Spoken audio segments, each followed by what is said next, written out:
এই ইসকনের দালাল, ভারতের দালাল প্রথম আলো এবং ডেইলি স্টার সহ সময় টিভির কিছু বিতর্কিত নিউজ আমরা দেখছি।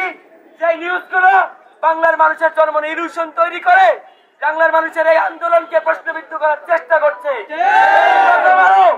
বিভিন্ন জায়গায় নিজেরাই নিজেদের মন্দিরে অগ্নি সংযোগ করে নিজেরাই নিজেদের প্রতিমাকে ভেঙে বাংলাদেশের আপামর সাধারণ যারা মুসলমান তাদেরকে দায় চাপিয়ে তাদেরকে রাষ্ট্রের মদতে হাসিনার পক্ষে কাজ করে এই বাংলাদেশকে অশান্ত করে তুলেছে।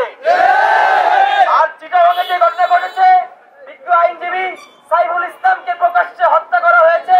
এই হত্যা শুধুমাত্র একটি সাধারণ ঘটনা নয়, এটি একটি বিচ্ছিন্ন কোনো ঘটনা নয়, এর পিছনে ভারতের নীল নকশা কাজ করছে। আমরা দেখেছি ৭১ পরবর্তীতে কিভাবে ভারতের প্রেসক্রিপশনে বাংলাদেশের স্বাধীনতাকে চুরি করে ভারতের অঙ্গরাজ্যে পরিণাম করার জন্য একটি নীল নকশা চালানো হয়েছিল। ৭১ দেখিনি, কিন্তু ২০২৪ দেখেছি। আমরা হয়তো বদর দেখিনি, কিন্তু এই বাংলা থেকে যদি ইসকনকে নিষিদ্ধ না করা হয়, ৭১ যেমন আমরা ২৪ দেখেছি, এই বদর ইনশাল্লাহ এই বাংলায় আবার কায়েম হবে। আমরা সকলেই জানি এই ইসকন একটি সন্ত্রাসী সংগঠন, এরই পরিচয় তারা চিটাগংয়ে দিয়েছে। তাছাড়াও সারা বাংলাদেশে বিভিন্ন জায়গায় তারা অপপ্রচার অপকর্ম চালিয়ে যাচ্ছে। অনতি বিলম্বে আপনারা তাকিয়ে দেখুন সারা বাংলায় আজ কি আওয়াজ উঠেছে। সারা বাংলার জনগণের মুখে দেখেন আজ কি কথা হচ্ছে। সারা বাংলার জনগণ দেখেন তাদের বিরুদ্ধে আজকে রাস্তায় নেমে গেছে। কলেজ, ইউনিভার্সিটি, স্কুল, আইনজীবী, রিক্সা চালক, ভ্যান চালক, কৃষক, সাধারণ শ্রমিক, ছাত্র নেতা সকলেই যখন এই ইসকনের বিরুদ্ধে দাঁড়িয়েছে, এটা এখন আর গুরুত্বপূর্ণ নয় যে রাষ্ট্র থেকে এটাকে নিষিদ্ধ করা হবে কি হবে না, এটা অটোমেটিক্যালি জনগণের রায়ে নিষিদ্ধ হয়ে গেছে।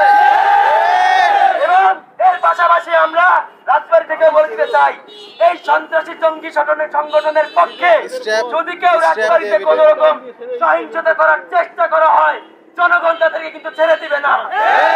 তার পাশাপাশি এই ইসকনের দালাল, ভারতের দালাল প্রথম আলো এবং ডেইলি স্টার সহ সময় টিভির কিছু বিতর্কিত নিউজ আমরা দেখছি।